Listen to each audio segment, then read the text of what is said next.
धीरज ने किया है शादी से इनकार और रज्जी ने कहा है कि तुम हमसे बदला ले रहे हो आंटी, बस हमें जाने दो। महादेव एंड सन सीरियल के आज रात के एपिसोड में आप सबको रज्जी, देखने को नर्मदा, मिलेगा। विद्या और धीरज सभी लोग बाहर आते हैं होटल से और रज्जी भाग रही होती है आगे आगे और पीछे से विद्या उसे रोक रही होती है। रज्जी रुको, रज्जी रुको, रज्जी रुको। और तभी रज्जी बोलती है बस आंटी बहुत हो गया, ये लीजिए अपना मंगलसूत्र। और वो उसके मांग में जो सिंदूर लगा रहता है उसे अपने दुपट्टे से पोंछ देती है। और नर्मदा कहती है माँ देखो। तो विद्या कहने लगती है कि ये क्या कर रही हो रज्जी तुम। तो विद्या के ऊपर भड़क पड़ती है रज्जी, कहती है आंटी बस बहुत हो गया, आपने ना ये सब कुछ जो ड्रामा किया ना, हमें पता है वो सब पुलिस से बचने के लिए किया है और हम इस शादी को नहीं मानते हैं। ये कौन सी शादी होती है, ज़बरदस्ती करके सिचुएशन में फंसे हुए थे, इस वजह से आपने हमें बचाने के लिए, अपने आप को बचाने के लिए, अपने बेटे को बचाने के लिए ये सब कर दिया है, हम मानते हैं। तो हम इस शादी को बिल्कुल भी नहीं मानते हैं और बात यहीं पर ख़त्म हो गई है।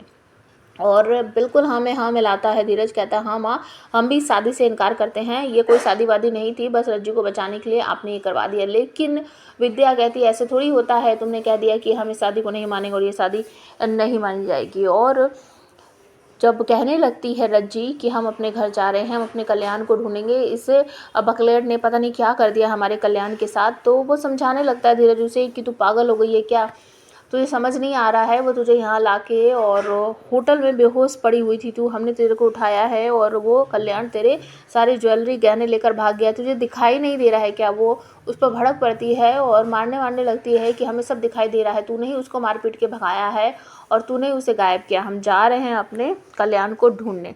दोनों में बहुत झगड़ा सा होने लगता है और तभी विद्या कहती बस बस बहुत हो गया, दोनों हटो तुम दोनों, और यहीं आसपास के किसी मंदिर में चलते हैं, वहाँ जाके तुम दोनों की शादी करा देते हैं। लेकिन धीरज मना कहता माँ नहीं, हम इससे शादी नहीं करेंगे। और सेम टू सेम रज्जी भी यही बोलती है आंटी बस बहुत हो गया, हमें इसके साथ नहीं रहना, हम इससे शादी वादी नहीं करने वाले हैं। अगर आप हम पर ज़्यादा जोर जबरदस्ती करोगे ना, हम तो पुलिस स्टेशन जाएंगे और कहेंगे कि आप हमसे ज़बरदस्ती से लड़के से शादी करवा रहे हो। तो विद्या कहती है हाँ हाँ जाओ, जल्दी जल्दी चली जाओ, हम उस बेटे से तुम्हारी शादी करा जिसे हम बहुत ज़्यादा प्यार करते हैं। क्या कहोगी पुलिस स्टेशन में जाकर, तुम्हारी फ़ोटो है ना उनके पास, ऐसे होटल में पकड़ी गई हो जहाँ पर धंधा होता है लड़कियों का, तुम्हारी फ़ोटो है उनके पास, अखबार में जब फ़ोटो आ जाएगी ना, तुम किसी काम की नहीं रहोगी, किसी नाम की नहीं रहोगी, तुम्हारे साथ साथ हमारी जो परिवार की इज्जत है वो भी बर्बाद हो जाएगी। जाओ, तुम्हें जाना है तो जल्दी चली जाओ। अब ये बातें सुनकर रज्जी थोड़ा सा रुक जाती है और वो फिर एक गाड़ी आ रही होती है उसके सामने भागकर, मतलब सोचती है कि हम इसे टकरा जाए, लेकिन धीरज भागकर उसे बचा लेता और कहता है पगलेट तुम्हारा दिमाग खराब हो गया, मरने जा रही हो।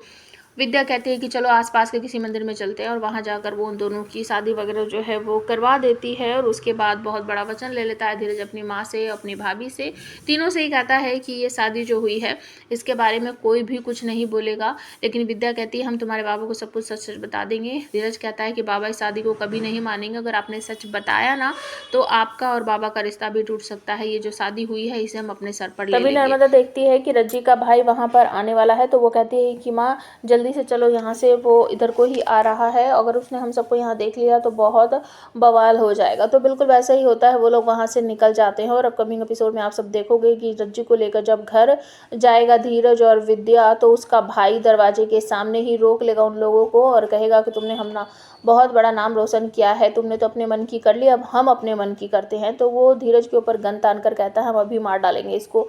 तो रज्जू उसके सामने खड़ी होकर कहती है हाँ भैया ठीक है मार डालो, पर हमें भी इसके साथ ही मार डालो, क्योंकि शादी तो हमने इससे की है और हम इससे बहुत प्यार करते हैं, हम इसके साथ ही अब ज़िंदगी भर रहेंगे।